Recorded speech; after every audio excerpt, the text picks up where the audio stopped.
जैसे Maharashtra government Maharashtra Bhushan award देता है, तमिलनाडु गवर्नमेंट कलाईमणि अवार्ड देता है, वैसे ही असम भी अपना सिविलियन अवार्ड देता है, जिसको हिमंत बिश्व शर्मा ने 2 दिसंबर 2021 में एस्टेब्लिश किया था। और उसका पैटर्न पद्मा अवार्ड्स की तरह मिलता है। जैसे पद्मा अवार्ड्स में 3 कैटेगरी ऑफ अवार्ड्स हैं, वैसे ही असम सिविलियन अवार्ड में 3 कैटेगरी ऑफ अवार्ड है। पहला कैटेगरी ऑफ अवार्ड है असम वैभव, जो कि असम का हाईएस्ट सिविलियन अवार्ड कंसिडर किया जाता है। सेकंड अवार्ड है आपका असम सौरभ, जो कि असम का second highest civilian award consider किया जाता है। और लास्टली आता है आपका असम गौरव, जिसको असम का third highest civilian award consider किया जाता है। शायद आपको पता होगा कि हिमंत बिश्व शर्मा ने 2 दिसंबर को ही क्यों चूज किया असम सिविलियन अवार्ड को एस्टेब्लिश करने के लिए, क्योंकि उसी दिन 796 ईयर्स पहले आज का नॉर्दर्न म्यांमार से एक प्रिंस आते हैं जिनका नाम है सुखापा, और वो अल्टीमेटली 2 दिसंबर 1228 में आज का असम का चराइदेव डिस्ट्रिक्ट में एंटर करते हैं और वहाँ पे एक किंगडम बनाते हैं, जो किंगडम आगे जाके असम को 600 साल रूल करता है। और उस किंगडम को आज हम अहोम किंगडम के नाम से जानते हैं। इसलिए 1996 से असम गवर्नमेंट 2 दिसंबर को अहोम दिवस के हिसाब से सेलिब्रेट कर रहा है। अभी हम फिर से चलते हैं असम सिविलियन अवार्ड की तरफ।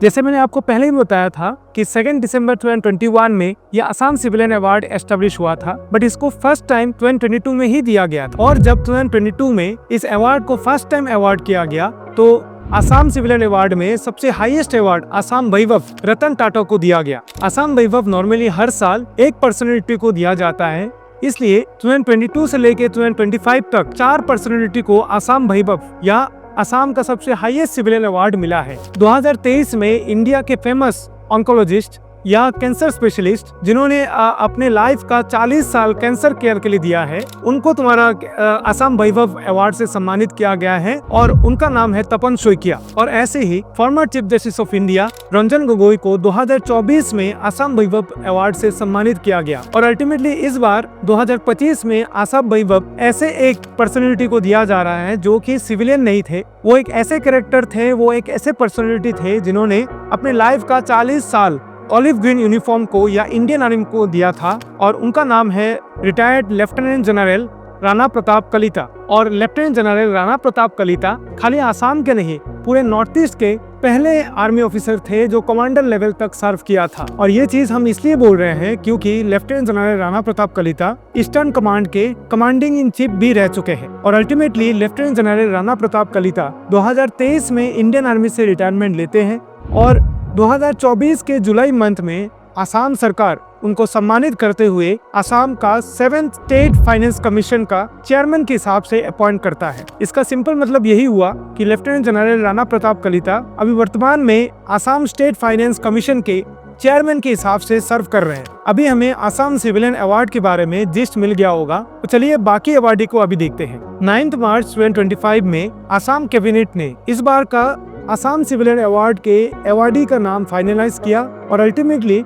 असम के 32nd गवर्नर लक्ष्मण प्रसाद आचार्य ने 3 अप्रैल को इन सब अवार्डी को असम सिविलियन अवार्ड से सम्मानित किया। और इस बार का असम सिविलियन अवार्ड का यूनिकनेस ये है कि फर्स्ट टाइम इस बार किसी ऑर्गेनाइजेशन को, किसी एनजीओ को असम सिविलियन अवार्ड मिला है। जैसे मैंने पहले भी आपको बताया था कि असम सिविलियन अवार्ड 3 कैटेगरी में डिवाइडेड है। सबसे ऊपर है असम वैभव, सेकंड है आपका असम सौरभ, और थर्ड है आपका असम गौरव। और हमें जैसे पहले से ही पता है, इस बार का Assam Baibhav retired lieutenant general Rana Pratap Kalita को मिला है। अभी हम इस बार का असम सौरभ, जो कि असम के सेकंड हाईएस्ट सिविलियन अवार्ड है, उनके अवार्डी को देखते हैं।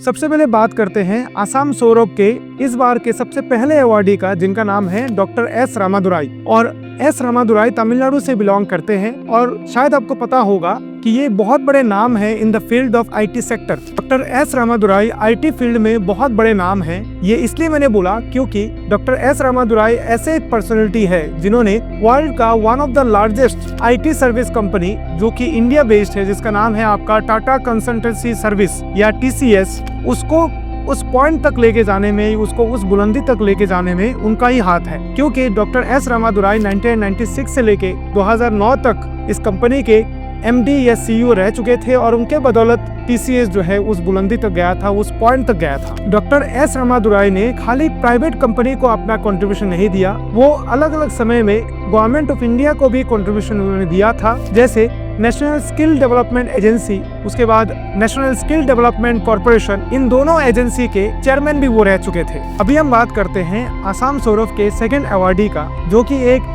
यंग 22 इयर्स के महिला क्रिकेटर है और वो खाली आसाम के नहीं पूरे नॉर्थ ईस्ट के पहले फीमेल क्रिकेटर है जिनको इंडियन क्रिकेट टीम में या वोमेन्स क्रिकेट टीम में चांस मिला। हमने उनके ऊपर पूरा एक यूट्यूब शॉर्ट्स बनाया है, आप उसको जाके देख सकते हो। अभी हम आसाम सौरभ के थर्ड अवार्डी को देखते हैं, जो कि एक महिला साइंटिस्ट है और वर्तमान में बनारस हिंदू यूनिवर्सिटी के बोटानी डिपार्टमेंट के एसोसिएट प्रोफेसर के हिसाब से सर्व कर रहे हैं और रिसेंटली 2024 में उनको गवर्नमेंट ऑफ इंडिया की तरफ से विज्ञान युवा शांति स्वरूप भटनागर अवार्ड इससे सम्मानित किया गया है। और आपके इंफॉर्मेशन के लिए मैं बता दूं, ये विज्ञान युवा Shanti Swarup Bhatnagar award government of India ऐसे साइंटिस्ट को देता है जिनका एज 45 ईयर्स से कम है।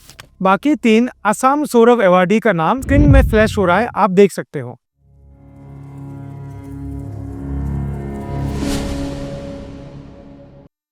अभी हम बात करते हैं कुछ इंपॉर्टेंट आसाम गौरव अवार्डी का।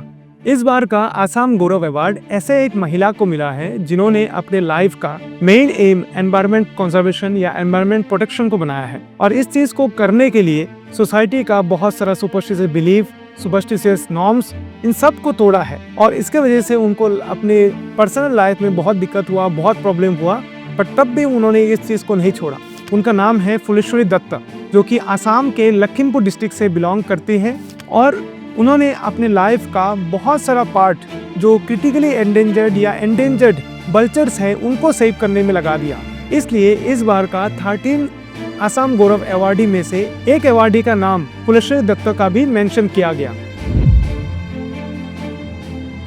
इस वीडियो को बनाने में बहुत मेहनत लगा है, तो इसलिए प्लीज काइंडली इस वीडियो को शेयर कीजिए और आपका क्या व्यू है, आपका क्या राय है, वो कमेंट सेक्शन में हमें बताइए। Thank you.